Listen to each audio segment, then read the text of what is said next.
ऐसन सुनर फल पाइब त नमी करे आइब हो।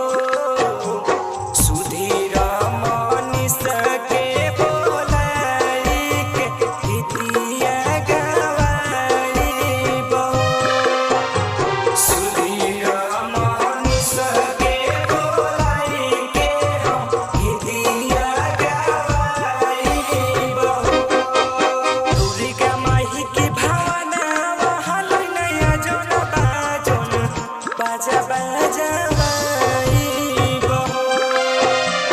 दुर्गा माई की भावना बहल नया जोन बाजोन बाजा बजवाइब हो। गोदिया में होई हे बालकवा त चुनरी चढ़ाइब हो। गोदिया में होई हे बालकवा त चुनरी चढ़ाइब हो। Recording by Aryan digital recording studio, Amod डमार।